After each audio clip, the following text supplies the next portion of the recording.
What it is, what it do, cyber world. It is your girl, the one and only Ash Brown, and this is Ash Brown Uncensored. On this program, I talk a little bit about everything. It may be pop culture related, but it's probably Ash Brown related. So you got to stay tuned to see what I'm going to talk about. What I'm going to talk about today, y'all, I've been having more and more conversations and talking with people about life and how interesting life is. And they happen to ask me about a person that was very prominent in my life over the past 10 years or so. And this was a person that was married, had children, and I had known from childhood. And, Facebook is always reconnecting people, even the ones that maybe should not be reconnected with. So anyways, this person was a lesson for me. And it was a tough one to learn because I'm an Aries, a fire sign. We're the first in the zodiac. And if I love you, I love hard. But also, if I don't love you, that's evident as well. And I absolutely love this girl. Oh my gosh, she was like a sister to me. Like a sister. And as time would go on, she would go through some pretty traumatic things.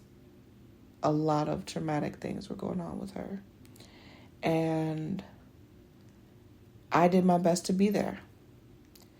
And I feel like me being there for her, I didn't have the conversations that I should have had with her. And I take full responsibility for that. Because a real friend is going to tell you, even when they know that you're wrong, they're going to tell you that you're wrong. And I neglected to do that. I didn't. I wanted her pain to end. I wanted all of her sadness and stuff to go away. So I put my feelings, my thought process in the back burner and made her priority.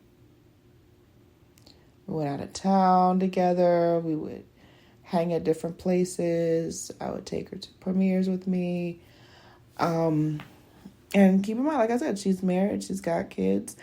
And I would get like last minute invites to parties and stuff. And her being my best friend, I would invite her, and I know that, she got a whole situation. You got a whole life that I don't have. I am not married. I do not have children. So I would still invite her. And I can still hear this to this day. She would not only decline, but try to belittle me in her response. And when I say that, like, she would say things like, oh, well, I have a husband at home. I can't be out at all hours of the night like you. And I didn't take offense to it because I was like, okay, that's just how she talks, whatever. But in retrospect, that was hate.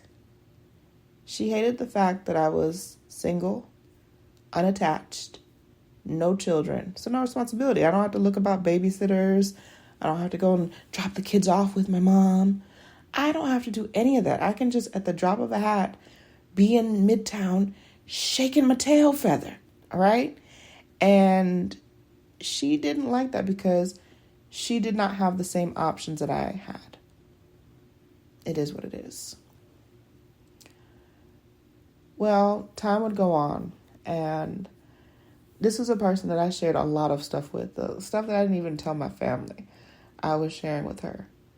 And when I started my first company, everything was good until it wasn't. And I was working with local businesses in Georgia, and all of them went out of business. With them going out of business, so did all the money that they were sponsoring my company with monthly. So I think just in my frustration and me just venting to her, I told her about it because, well, that's just what we did. We talked about each other's situations and each other's problems, and I shared it with her. And she gave her insight on it and gave some pointers and things. And I even told her, I was like, I'm not looking for an answer. I just want to say these things out loud and just share this with you because that's what we do for each other. She said, cool, no problem. That's going to become important later on. So I sent stuff for her kids. She says that the kids don't like it, which I know is a lie. And she sent me expired cosmetics for my birthday. But the final straw for me was when, and Facebook is always getting people in mixed up situations. I don't know. Facebook is just like, I don't know. So I had a person reach out to me that was not a friend of mine, wasn't a colleague. We can say that this person, we went to school together at some point, and they knew this friend.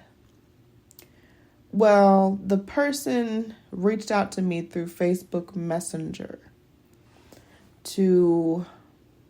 I don't even know what the purpose of it was, or just to say, I think the purpose of it was trying to humiliate me, which was weird because, again, we're not friends. I don't know you. I haven't seen you in the last 20-some years. So the person says, yeah, so-and-so told me that you lost all of your sponsors. That really sucks for a small business. That's what happens when you are chasing a dream and you're not trying to build with Social Security. Like, what did this whole laundry, like shaking their finger at me and, oh, you did wrong and da-da-da-da. And it was like a whole paragraph. And after I read it, I screenshot it because I wanted to make sure that I was seeing what I was seeing. And I blocked them. Yeah, that's what I do. I block. I change numbers. I move. I do all the things. And that was all that I needed to know, that it wasn't all in my head, that this person was not loyal to me. And the moment that I see the distrust, the disloyalty, I am done. I'm done. I'm not going to talk about you. I'm not going to pull your name through headlines. I'm not going to tell people the secrets that you told me. I'm just not going to deal with you anymore. That's what it is, and that's what it's going to be. So it's just wild because, again, this was not something that I just did lightly and just, I'm just going to be done with this person and rah, rah, rah. I tried so many times to believe that their connection to me was genuine and real. And so the moment that I realized it wasn't genuine, it wasn't real, everything else went out the window, including that friendship. And so life goes on. I've changed numbers a few times. I've moved a few dozen times too, darling. After I got the first airline job, I went to Las Vegas, Denver, Sacramento, Orlando, Baltimore. So your girl has been around. I have not been in the same place twice. I don't live in Stone Mountain. My family's no longer in Stone Mountain. I pass through every blue moon, but I don't have a reason to actually go. So a lot of stuff has happened. So about a year ago, that ex-friend who was completely oblivious to us not even being connected reached out. How? Facebook Messenger. The same way that rando person that I don't even talk to reached out to me. She reached out and showed me a whole page of how she missed our friendship and yada, yada, yada. And I felt nothing. That's how I knew that I was over it. I felt nothing. I read what she had to say. And for the first time, I was completely honest with her and what I thought of her and what I thought of her actions and what example she was setting. And I just let it out. I let it rip. And her rebuttal was something along the lines of, "Oh, you've hurt me as well." And I said, basically at some point, we stopped being friends to each other. I can't say that I 100% have nurtured this friendship at every possible angle. Obviously, I dropped the ball too. So I never put all of the blame on her and say like, "Oh, well, you did this and you did that. You're a bad person." No, I take full responsibility for my part because there were two people in that friendship. So I definitely take full responsibility for my part in the whole situation. But I also needed to tell her how I felt, how she made me feel, and why we aren't connected anymore. And when I tell y'all, it was so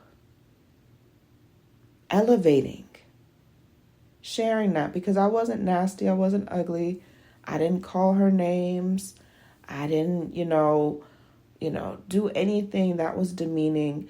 I was just honest. How she felt about that, probably took it the wrong way. It is what it is. But ultimately, our friendship was over. And by that point, I had already mourned the friendship and the end of it. But this made it real. This made it reality. And I wished her and her family all the luck and everything. But there was definitely no reason for us to continue to be in communication because we were on different paths that were not congruent. And yeah, so that's the brief bridge version of that, darlings. But yeah, sometimes friendships end, and it doesn't have to be a bad thing. Friendships are meant to help you grow, and sometimes you grow apart. You grow in different directions, and that's okay. We really should learn to normalize closing friendships, and not on a negative tip. It's just, we are not helping each other. We're not assisting each other. So what are we even doing? So that's my little tidbit for the day. I know I went off a little bit, but I felt that this message was important. I felt that it was a good, important message to share. But I appreciate you guys. Thank you for your support, your love, all the good things. And yeah. So have a prosperous, purposeful, and peaceful week ahead. And until next week, I'll holla.